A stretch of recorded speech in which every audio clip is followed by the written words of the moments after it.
High কমিশনে ঢুকে জাতির পিতার ছবি নিয়ে অপমান করেছে। এত সাহস কোথা থেকে পায় আমি জিজ্ঞাসা করি।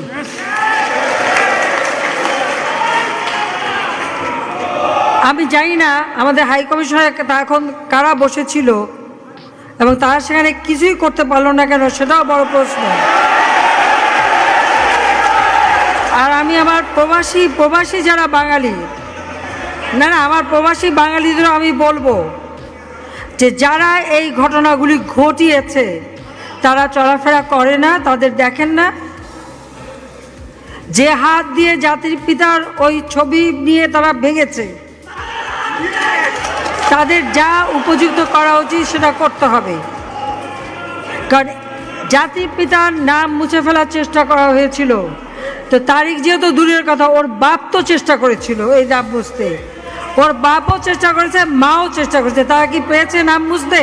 পারে নাই।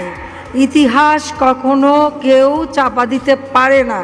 আর জাতির পিতা তার 7 মার্চে ভাষণে বলে গেছে যে বাঙালিকে কেউ দাবায় রাখতে পারবে না, পারে নাই দাবায় রাখতে। তা আজকে এত বড় দুঃসাহস হয়ে যায়। হ্যাঁ, আমি প্রধানমন্ত্রী এসে আমারটা যা করুক ওটা আমি কিছু মনে করি না, কিন্তু যিনি আমাদের জাতির পিতা, যে আইন আছে, সেখানে হাত দেবে এত সাহস কোত্থেকে পেল? তারেক যে ভুলে